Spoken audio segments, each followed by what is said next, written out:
I'm here to say, hear me now. This is a soul fire production. Soul fire production. Soul fire production.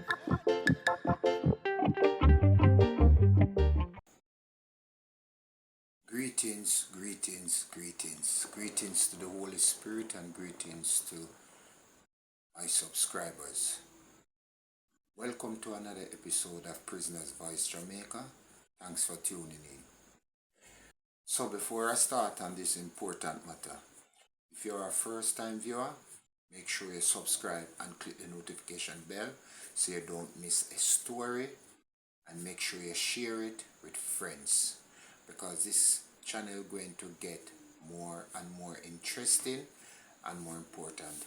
Remember me tell you that there's a lot of things coming, and this time I break away from the order of how I intend to run the channel to speak about a recent matter that happened in the prison. So today we get into the matter and we ask, was Tommy-Lee provoked? Yeah? Today I want to talk about that. That is a matter that took place in the prison. But me not there to expand on the detail and the incident, because as far as what me understand and learn, I hear that a legal battle would file against the department. All I can say is that it was unfortunate. Yeah, the whole matter was unfortunate, and I do not condone it from both parties. However, I am here to mention and address the missing link, connect all the dots that is very important and that is not being mentioned. Yeah? You have heard about the incident, you have heard about Tommy-Lee, you have heard about his condition, you have heard about his whereabouts, etc., etc. We heard what he did, how he did it, what happened, what a coup, who ran, but not what was transpired leading up to the altercation, the missing link. That is the missing link. Now, while I took my time and gathered credible details as to what happened leading up to the altercation, I realized that it was unavoidable based on the officer who is involved. However, if I was there, the possibility is that it would never occur. I will explain later, but this is why I know it was unavoidable. 1. I was there. 2. I know this officer. 3. I almost know this officer during all my sentence. 4. And we have had numerous altercation as a result from provocation. Yeah, that is the officer. So, meanwhile, and I have entered a lot of altercation with this officer. And there are other inmates have altercation with this officer. Let me tell you what this officer did on one of our last altercation. Conspire with the superintendent with phony accusation, incitement to mutiny, that I want, holding the superintendent hostage, yeah, and plan riot and escape. This is what the officer and a superintendent did to me. Now this officer, the same officer that in the altercation with Tommy-Lee, is the same officer me I talk to him about. Now,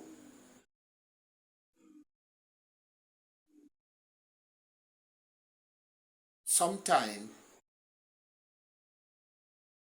in 2014, January, we have our second to last altercation.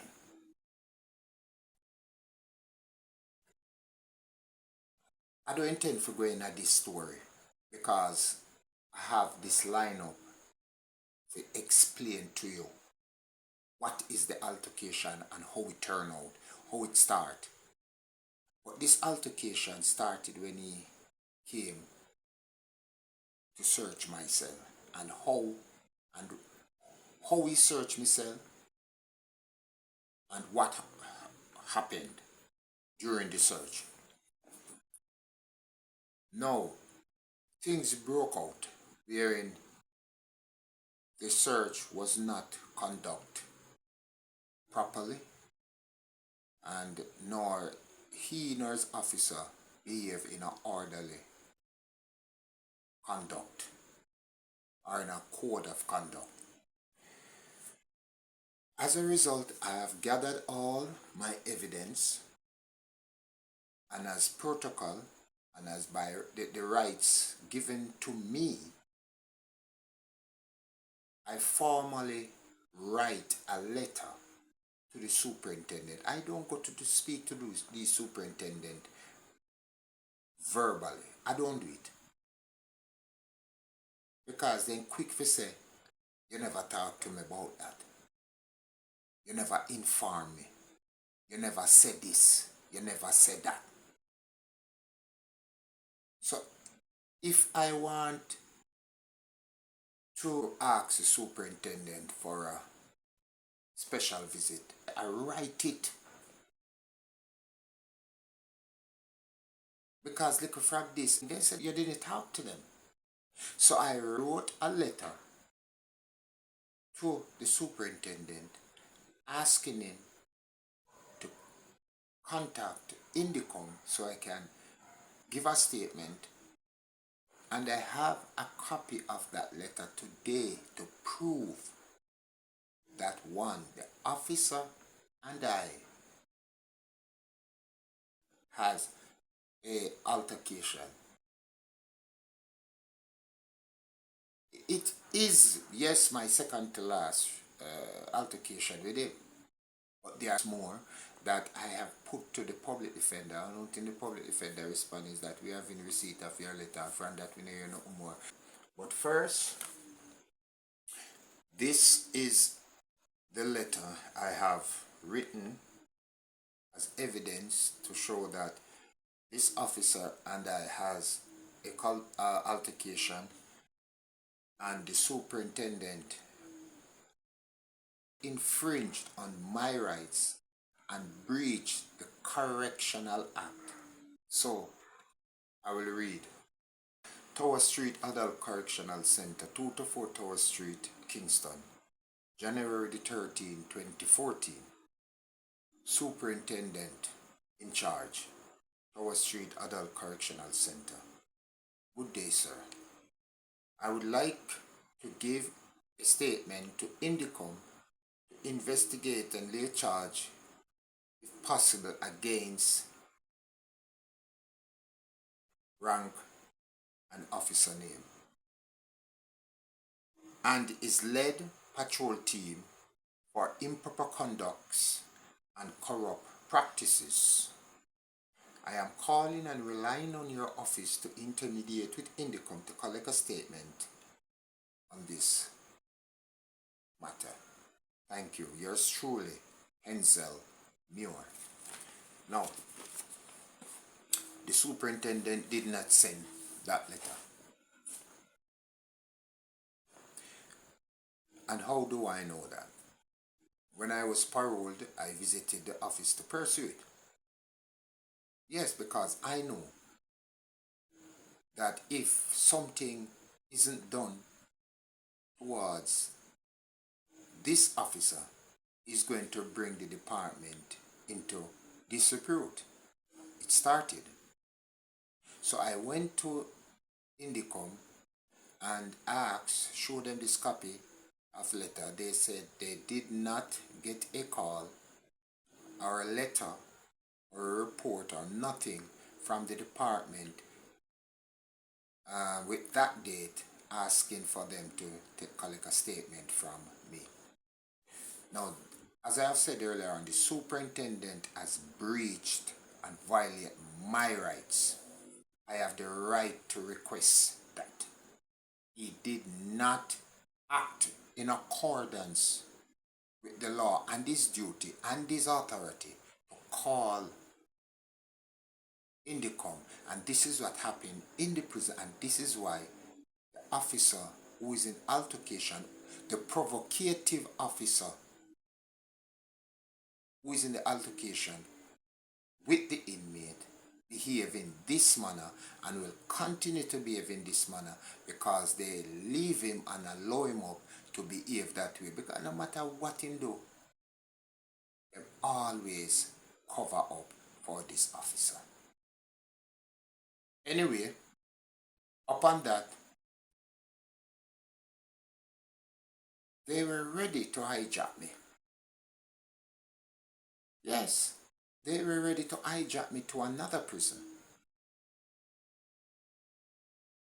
This same officer, after they had fabricated these phony accusations, they were ready to transfer me to another prison. And not only that, on the date that I have waited 19 years and 6 months for, when I get sentenced August 18th, 1994, which I've explained in my last video, the date I calculated and got in my head is February the 14th, 2014. Now I have waited 19 years for this. Now hijack is a thing in a prison where then just come for your fling in a truck, left your things and gone and next prison. This never happened to me before. So why is it on that specific date? Yeah, I've never been charged for any misconduct, accused, hijacked, and you choose to do that on February the 14th, 2014. Now, if they were successful, you wouldn't know me. But this officer deliberately conspired with the SOO to get me hijacked on that day, so my parole will question, why is it on that day? What have I done so that I have to be swiftly removed to another prison? That was a plot against me to hold me back from my parole. And these things I had to go through, yeah, for 21 years. But I stand up and I fought and I fought and I fought. And I wasn't going to give up.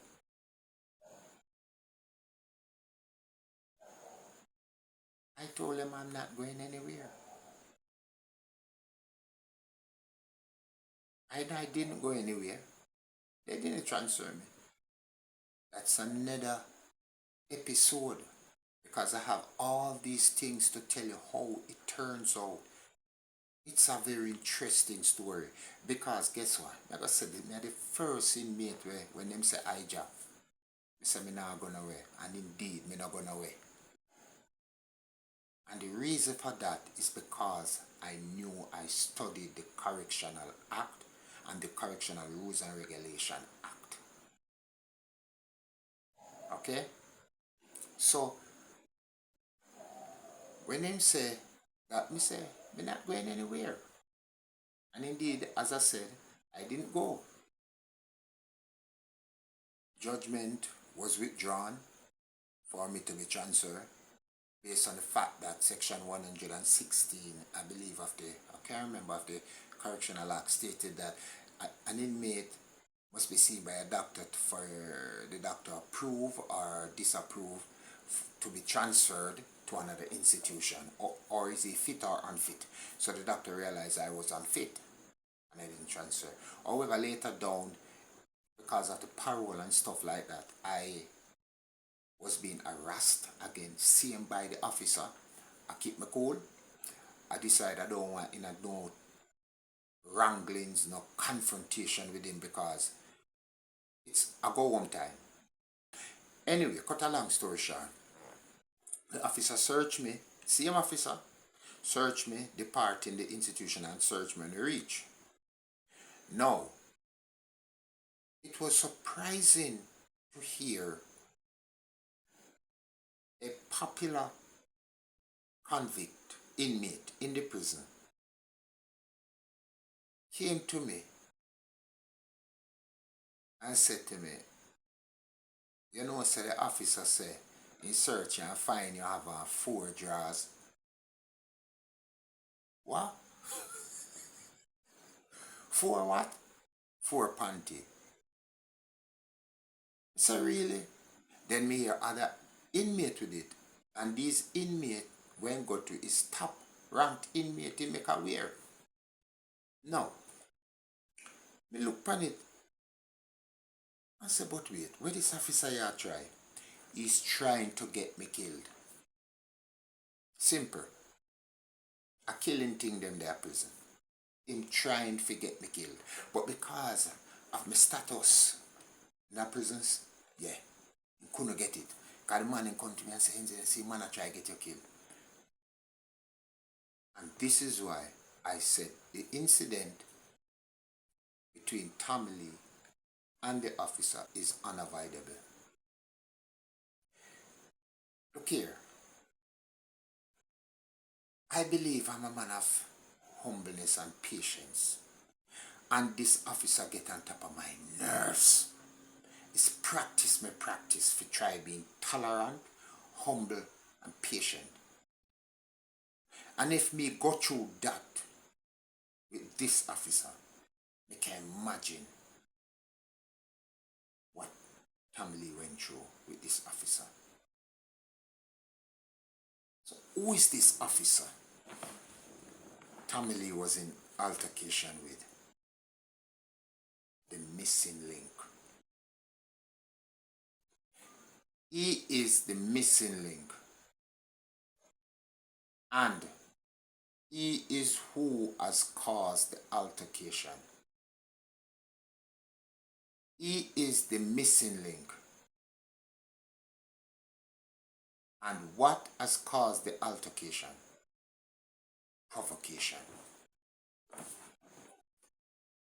So the missing link, the officer, and provocation. The officer keeps provoking and keep following up the inmate until he irritated the inmate. That is what happened. Based on the credible detail of what transpired before the altercation, you see the officer constantly calling the inmate by a nickname. I won't even say a nickname now. The inmate repeatedly say, boss, stop follow me up. Stop calling me nickname. Me no name so. Stop it. Desist from calling me that. I am not that. Don't do it. The officer keep following him, and I follow him, and I call him the nickname, and I irritate him, and keep persisting in doing it until the cup full.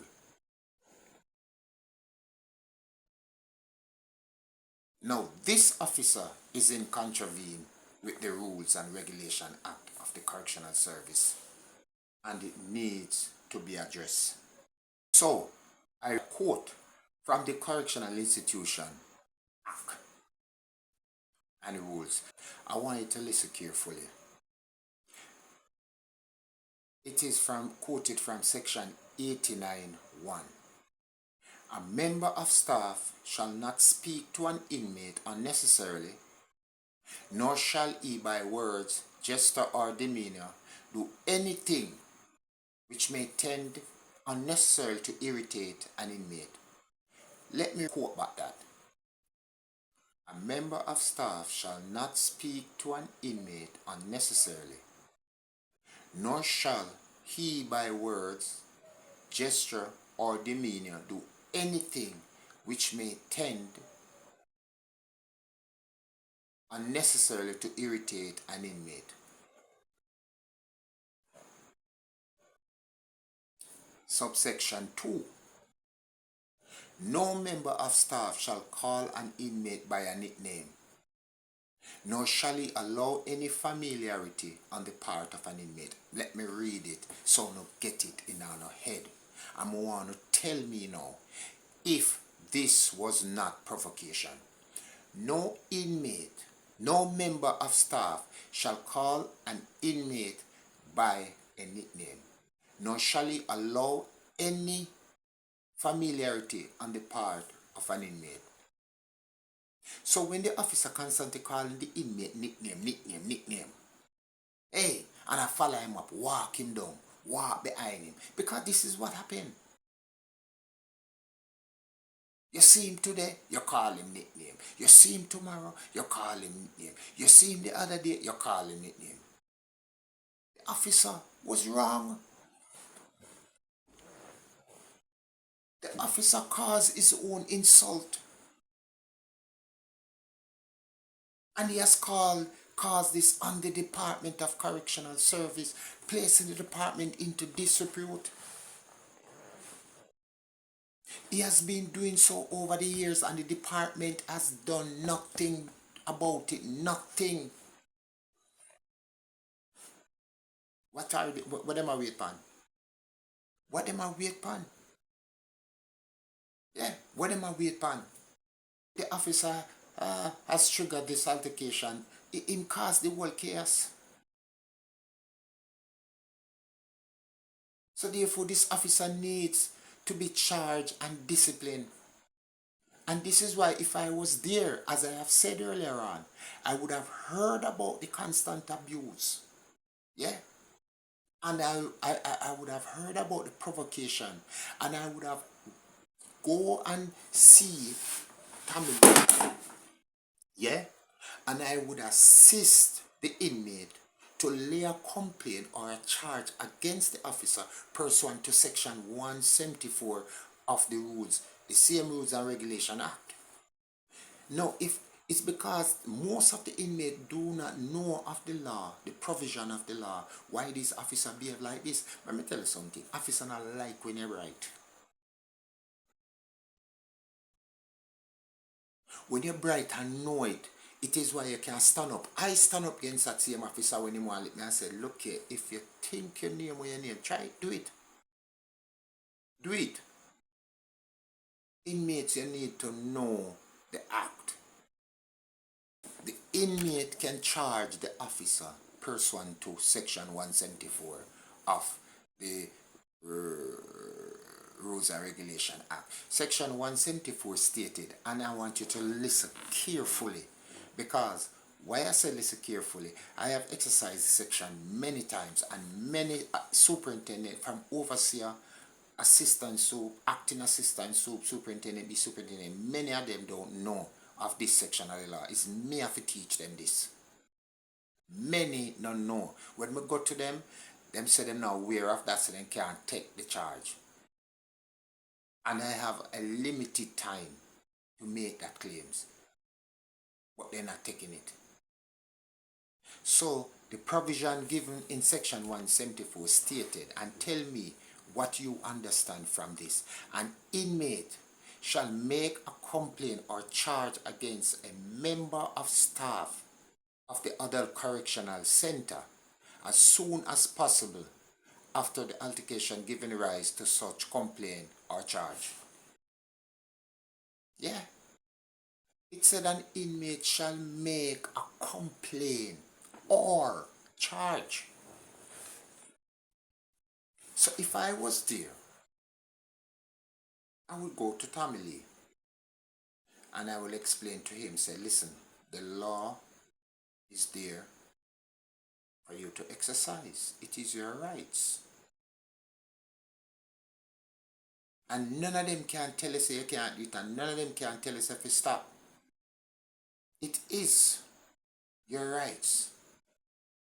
So none can tell you to stop. So I will use some word of encouragement to Tommy-Lee and others. Do not be in an altercation with them. No, don't. You will never get your rights that way. You not get it. Now fight them. Now argue with them. You not go get it. Do you hear this saying? The same knife that stick sheep, stick goat? Yeah? Well, let me teach you this now. Let me teach you this in me. You see knife with them you stick on them? Stick them back with it.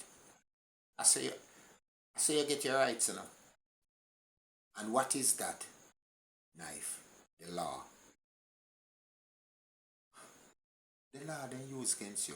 Use it back on them. Use it back. Use it against them. Stick them in them backside with it. If you don't want me to say it that way there. I hit me use and survive. I hit me use and couldn't charge me and convict me for a cellular phone. Because the law in Delhi, that's why I see them have to run and amend it. And me soon talk about that, me soon challenge that. However, once you know the law, you would have make a complaint. And I want to say this. There must be a reason why the Parliament make that provision in the law. They must know that if you provoke a lion in his pen, him going to get ferocious. And is that happening? No, the Department of Attendance, if you say, is not Parliament-run prison. So you have to tell me, say, my distinguished Parliament sat for hours, days, weeks, months, maybe to make this bill for the officers to be guided by. And you're saying to me that, no, I know them run prison. So disregard what them enacted? No. Let me say this. You see, in doing so to educate and help other inmates with their rights, while I was there, I was deemed to be inciting and rebelling. I'm also deemed as a troublemaker and a mischief maker. To what? To the law? If I am a mischief maker or am I inciting, it is the law that is inciting. If I am a mischief maker, it is the law that guides me to be mischief. And also if I'm a troublemaker. Whenever you try to do the right thing in prison, they deem you as a troublemaker or a mischief maker. And that is what they class me as. So, as I was saying, it not even did feed me. Because I was doing the right thing and they were doing the wrong thing. Because if an officer did something to me wrong, I have the right to make a complaint or a charge against the officer. And they don't want me to do that. Because there's a lot of cronyism or whatsoever isn't taking place in the prison with even this officer. Because this officer has the most complaint against him. And they sat on their asses and do nothing about it. And this officer is going to put the department into a deeper altercation until they do something about it. I'm calling on the Department of Correctional Service. The officer needs to be disciplined and, if possible, demoted. This officer doesn't fit to be in authority. He doesn't fit to lead, or else this same officer going to place the department into contention and dispute. When an officer call an inmate a nickname to irritate him or her, has been a contravene with the law and with the rule and with the code of conduct. This is placing the department into dispute, and if the department fail to act, it means that the department conspire with the officer, with his behavior, and with the constant abuse and harassment and provocation to inmate. Please, do not let this happen again. It is embarrassing on other members of staff. It is embarrassing on the Department of Correctional Services.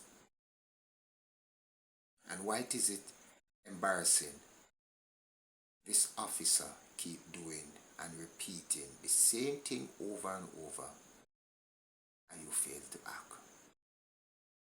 I hope common sense will prevail this time. God bless you all. Thank you for watching.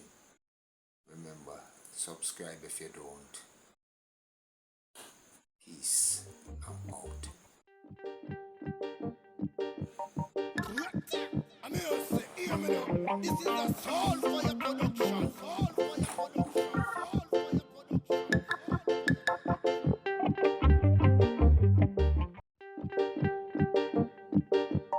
production. I'm here to say, hear me now. This is a soul fire production. Soul